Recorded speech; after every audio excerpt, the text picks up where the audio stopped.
এই গ্রামটা দিনের বেলায় যেমন শান্ত, রাত নামলেই ঠিক ততটাই অচেনা হয়ে ওঠে। এই রাস্তাটা বহু বছর ধরে কাউকে ফিরিয়ে এনেছে কিনা কেউ জানে না। এই আলোটা কারো জন্য জ্বলে থাকে না, তবু নিভেও যায় না। এই চিঠিগুলো কখনোই তাদের ঠিকানায় পৌঁছায়নি। এই ব্যাগে এখনো কিছু পৌঁছানোর বাকি।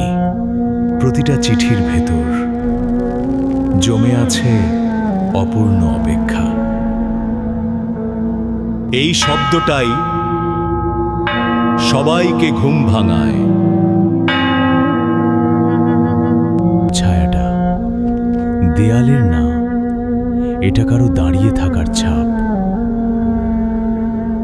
নামগুলো আজও লেখা আছে, কিন্তু মানুষগুলো নেই। সে পুরোটা দেখা দেয় না, আহা, তবু তার উপস্থিতি টের পাওয়া যায়। এই চিঠিটা আজও কাউকে খুঁজছে। এই দরজার ওপারে একবার ঢুকলে বেরোনোর রাস্তা আর থাকে না। কেউ ছিল, এখন নেই, তবু গল্পটা রয়ে গেছে। রাত যত বাড়ে, ডাকঘর তত জেগে ওঠে। গ্রাম ঘুমোয়, কিন্তু ডাকঘর জেগে থাকে। সে আর গ্রামে ফেরেনি,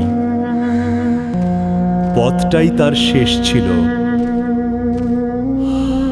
গ্রামের লোকজন বলে, রাতের আলোয় ডাকঘরটা এখনো কাউকে অপেক্ষা করায়। এইরকম ভিডিও পেতে আমাদের ইউটিউব চ্যানেলটি সাবস্ক্রাইব করুন। ধন্যবাদ।